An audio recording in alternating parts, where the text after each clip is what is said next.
ನಮಸ್ಕಾರ ಎಲ್ಲರಿಗೂ. ಬೆಂಗಳೂರು ತರಕಾರಿ ಮಾರ್ಕೆಟ್ ಇವತ್ತಿನ ಬೆಲೆ ನೋಡೋ ಬನ್ನಿ. ಆದಷ್ಟು ಈ ವಿಡಿಯೋ ರೈತರಿಗೆ ಶೇರ್ ಮಾಡಿ, ಲೈಕ್ ಮಾಡಿ, ಫಾಲೋ ಮಾಡಿ.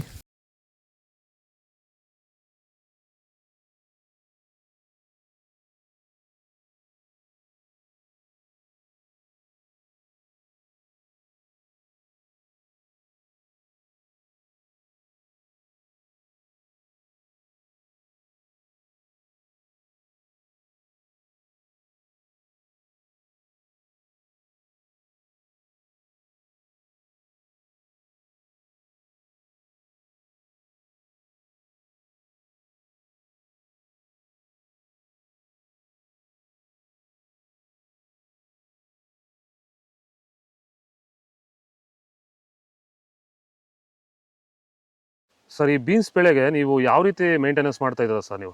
ಸರ್ ಸ್ಟಾರ್ಟಿಂಗಿಂದ ಅಷ್ಟೇ ಪ್ಯಾಂಟ್ ವೆಲ್ ಮತ್ತು ವೈರಿಗಾನು ಬಿಡ್ಡಿಗೆ ಮತ್ತು ಸ್ಪ್ರೇಗೆ ಅದೊಂದು ಸರಿ ಇದೊಂದು ಸರಿ ಸ್ಟಾರ್ಟಿಂಗ್ ಕೊಟ್ಕೊಂಡ್ಬರ್ತಾ ಇದ್ದೀನಿ. ಇದು ನಾನು ಟೊಮೊಟೊ ಆದಮೇಲೆ ಮತ್ತು ಸೌತೆಕಾಯಿ ಆದಮೇಲೆ ಇದು ಬೀನ್ಸ್ ಮೂರನೇ ಬೆಳೆ. ನೋಡಿ, ಕೆಳಗಡೆಯಿಂದ ಮೇಲೆವರೆಗೂ ಒಂದೇ ಥರ ಕಾಯಿ ಬಂದಿದೆ. ಯಾವುದೇ ಕಾರಣಕ್ಕೂ ಫ್ಲವರ್ ಟಾಪ್ ಆಗಿಲ್ಲ. ಕಾಯಿ ಕ್ವಾಲಿಟಿ ಎಷ್ಟಾಗಿರ್ಬೋದು, ಸಖತ್ ಕ್ವಾಲಿಟಿ. ಮಾರ್ಕೆಟಲ್ಲಿ ಮಾರ್ಕೆಟ್ ಹೋಗಿದ್ದು ನಾನು, ನಮ್ಮದೇ ಟಾಪ್ ರೇಟು, ಯಾರ್ದು ಹೋಗಿಲ್ಲ ಸರ್, ನಮ್ಮದೇ ಟಾಪ್ ರೇಟ್ ಆಗಿದ್ದು. ನಮ್ಮದಷ್ಟು best quality pant well result ಯಾವುದಲ್ಲೂ ಬರೋಲ್ಲ. ತರಕಾರಿ ಎಲ್ಲ ಬೆಳೆಗೆ ಯೂಸ್ ಮಾಡ್ಕೊಬೋದು.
ಇದು ಬೆಂಗಳೂರು ತರಕಾರಿ ಮಾರ್ಕೆಟ್ ಇವತ್ತಿನ ರೇಟ್ಗಳು. ನಿಮಗೆ ಈ ವಿಡಿಯೋ ಯೂಸ್ಫುಲ್ ಪ್ಲೀಸ್ ಒಂದು ಲೈಕ್ ಮಾಡಿ, ಸಬ್ಸ್ಕ್ರೈಬ್ ಮಾಡಿ, ಫಾಲೋ ಮಾಡಿ, ಸಪೋರ್ಟ್ ಮಾಡಿ. ಆದಷ್ಟು ಈ ವಿಡಿಯೋ ಎಲ್ಲ ರೈತ ಬಂದವರಿಗೂ ಶೇರ್ ಮಾಡಿ. ಕೊಟ್ಟಿರೋ ನಂಬರ್ಗೆ ಮೆಸೇಜ್ ಮಾಡಿ, ವಾಟ್ಸಪ್ ಗ್ರೂಪ್ ಲಿಂಕ್ ಬರುತ್ತೆ, ಪ್ರತಿಯೊಬ್ಬರು ಜಾಯ್ನ್ ಆಗಿ ಫಾಲೋ ಮಾಡ್ತಾರೆ, ಸಪೋರ್ಟ್ ಮಾಡಿ. ಜೈ ಜವಾನ್, ಜೈ ಕಿಸಾನ್.